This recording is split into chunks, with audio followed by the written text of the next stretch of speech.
시청자 여러분 안녕하십니까? 헬로티비 뉴스입니다.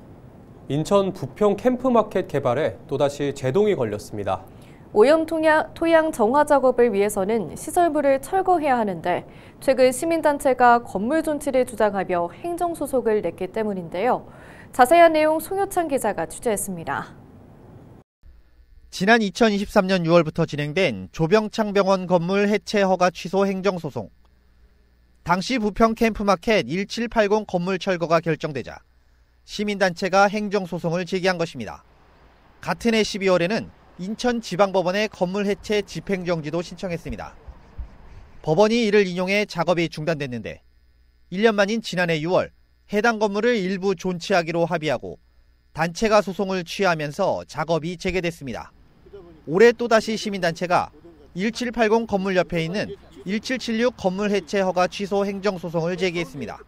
저것은 1780하고 같은 거기 때문에 보존 가치가 있다. 이래서 저희가 이제 급하게 소송을 들어갔는데 이미 부평구청에서는 국방부에 철거하는 것에 대해서 승인을 내렸어요. 그래서 저희가 이제 그 승인 난 것을 저희가 확인하고 행정소송을 걸어놓은 겁니다.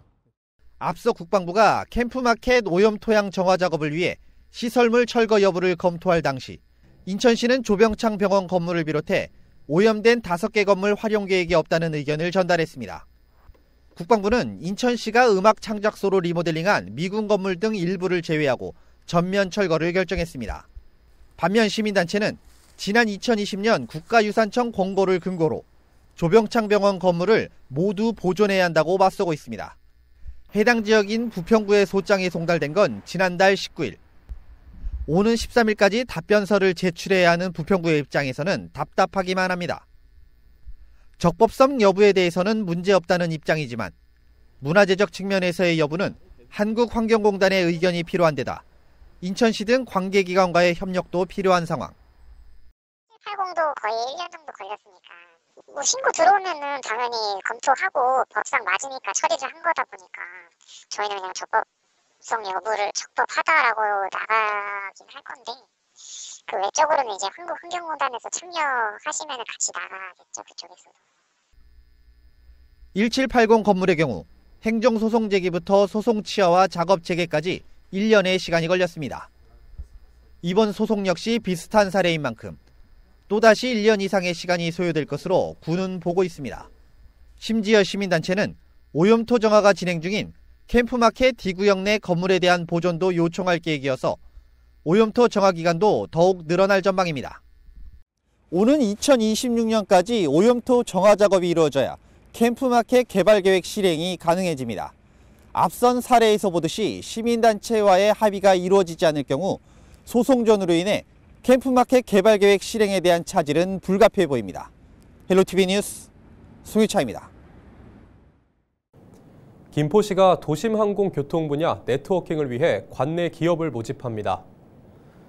모집 대상은 항공기체 부품 제조와 운항 관제와 서비스 분야 등 도심항공교통 산업 전환과 확장에 관심이 있는 김포시 소재 기업입니다. 김포시는 도심항공교통 분야 지역 기업들과 올 하반기 예정인 서울국제항공우주 및 방위산업 전시회 참가를 함께 준비하고 도심항공교통 산업 생태계 기반 조성에 나설 계획입니다. 부천시가 올해 워킹스쿨 버스 사업의 발대식을 열었습니다. 이로써 올해는 145명의 안전교육 지도사가 부천시 내 43개 초등학교 주변 통학로에 배치돼 초등학교 저학년 학생 1000여 명의 등굣길을 동행할 예정입니다. 워킹 스쿨버스는 걸어다니는 스쿨버스라는 의미로 안전교육 지도사들이 같은 방향으로 등교하는 초등학생들의 등굣길을 돕는 선진국형 교통안전사업입니다. 부천시는 전국 최초로 지난 2010년에 사업을 시작해 올해로 16년째 운영하고 있습니다. 계양구가 개청 30주년을 맞아 기념식을 개최하고 새로운 계양, 인천의 중심으로라는 미래 비전을 선포했습니다.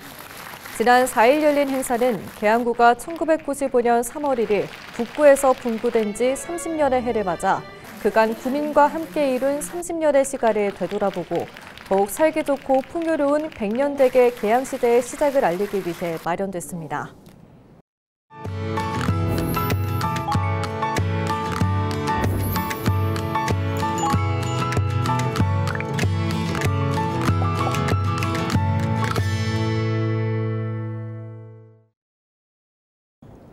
케이블 TV 공동기획 우리 동네 영웅 시간입니다.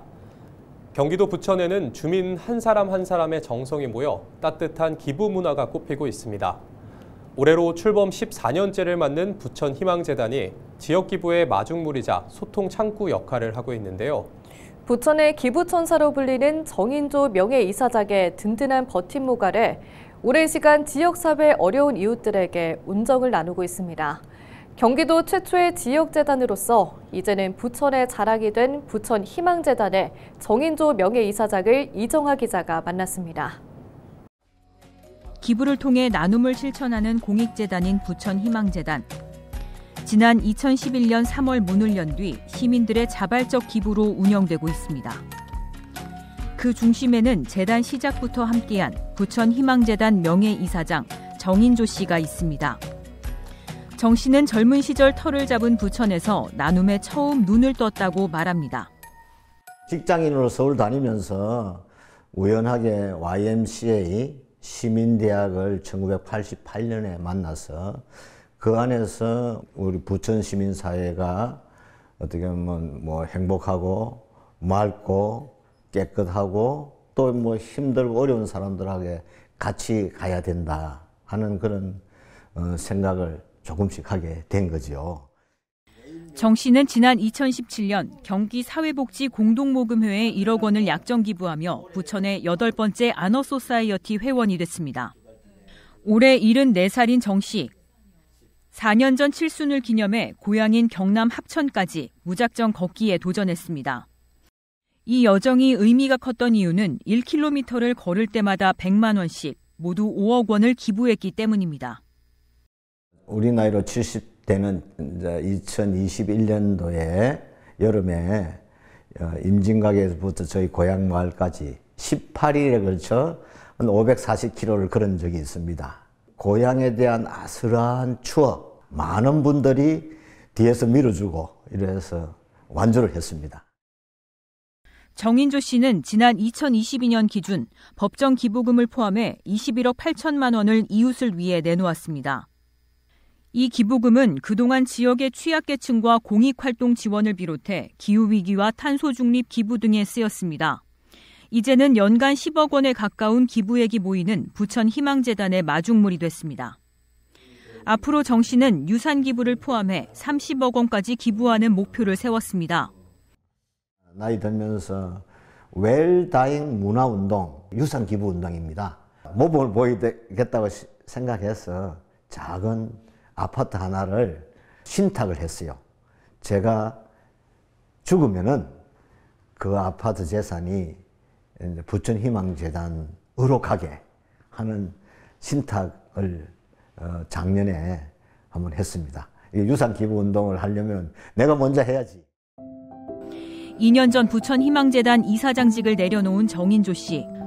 현직에서는 떠났지만 정 씨가 일생 동안 뿌린 기부 철학은 점차 부천 시민의 일상 속에 자리 잡고 있습니다.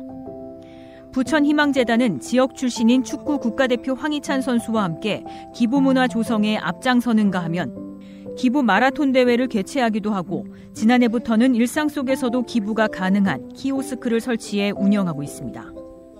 기부 문화는 좀 트렌드가 바뀌고 있다고도 좀 봐야 됩니다.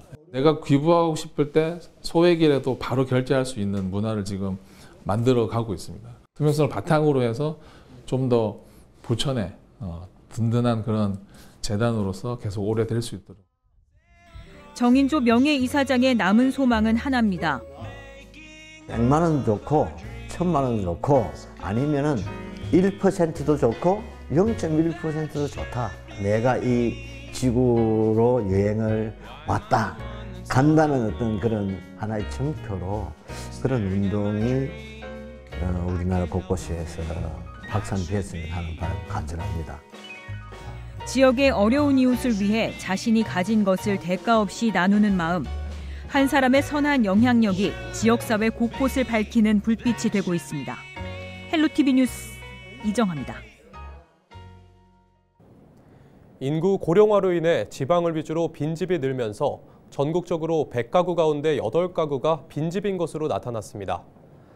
대한건설정책연구원이 통계청 주택총조사를 토대로 발표한 연도별, 지역별 미거주 주택 현황 및 시사점 보고서에 따르면 전국의 빈집수는 2023년 말 기준 153만 4천 가구입니다. 전년 대비 약 5.7%, 2015년 대비 43.6% 늘어난 수치입니다. 지역별로는 경기도가 전체 빈집 가운데 18.6%를 차지했고 경남 8.7%, 경북이 8.4%로 그 뒤를 이었습니다. 경기도 내에서는 평택의 빈집 비중이 11.2%로 가장 컸고 화성 8.1%, 부천 6.3%, 수원 6.1%, 남양주 5% 순이었습니다. 인천시가 광역 노후 준비 지원센터 2곳을 지정해 운영하기로 했습니다.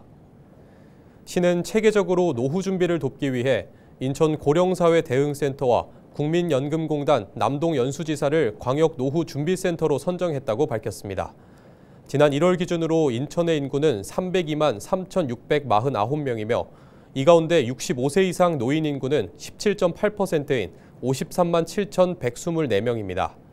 시는 노인 인구가 더욱 늘어날 것으로 보고 100세 시대를 준비하겠다는 계획입니다. 특히 센터 운영을 통해 개인별 노후 준비 상태를 종합적으로 진단하고 재무와 여가, 건강, 대인관계에 따른 맞춤형 상담과 다양한 강의를 진행할 예정입니다. 노후 준비 상담은 평일 오전 9시부터 오후 6시까지 받을 수 있습니다. 각종 프로그램에 관한 자세한 내용은 인천 고령사회 대응센터 누리집에서 확인할 수 있습니다. 서울시가 경기 침체와 소비 위축으로 어려움을 겪고 있는 소상공인과 골목 상권을 지원하기 위해 745억 원 규모의 서울사랑 상품권을 추가 발행합니다. 서울사랑 상품권은 서울페이 앱에서 5% 할인된 가격으로 1인당 월 30만 원까지 구매할 수 있고 보유 한도는 100만 원입니다. 상품권은 서울시 모든 자치구에 소재한 가맹점에서 사용할 수 있으며 상품권 금액의 60% 이상 사용하면 잔액을 환불받을 수 있습니다. 서울시는 지역경제 활성화를 위해 지난 1월 서울사랑 상품권 750억 원을 발행한 바 있습니다. 경기도는 도내에 거주하면서 다른 시도에 있는 학교에 입학한 중고등학교 학생들에게도 교복 등 단체복 구입비 최대 40만 원을 지원한다고 밝혔습니다. 타 지역 학교 학생 등 단체복 지원 사업은 통상적인 무상교복 지원 사업 대상에서 제외된 학생에게도 동일한 혜택을 주기 위해 경기도와 31개 시군이 공동 추진하는 사업입니다. 대상자 가정에서는 교복, 생활복, 체육복 등 학교 규정에 명시된 단체복을 구매할 때 40만 원까지 실비로 지원받을 수 있습니다. 경기도는 주택태양광 지원 사업의 예산을 전년 대비 2배인 106억 원으로 늘렸다고 밝혔습니다. 도는 올해 사업 예산을 전년 51억 원에서 106억 원으로 2배 이상 증액하고 지원 방식도 개선했습니다. 주택태양광 설치를 원하는 가구는 많지만 예산 부족으로 지원을 받지 못하는 경우도 있어 도민의 자부담 비율을 30%에서 50%로 높이는 대신 더 많은 가구에 혜택이 돌아가도록 했습니다. 경기도 단독 지원 사업은 일시 납부 또는 분할 납부 중 선택할 수 있습니다.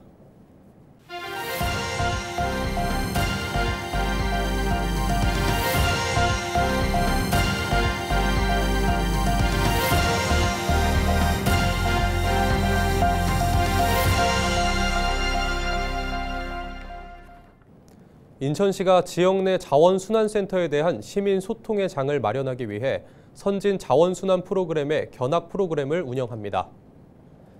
시는 이달부터 오는 11월까지 매월 2차례 하남 유니온파크와 평택 오썸플렉스를 둘러보는 시민 견학 프로그램을 운영한다고 밝혔습니다.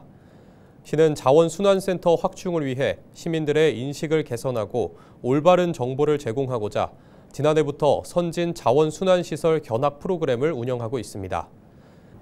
이상으로 뉴스를 마칩니다. 시청해주신 여러분 고맙습니다.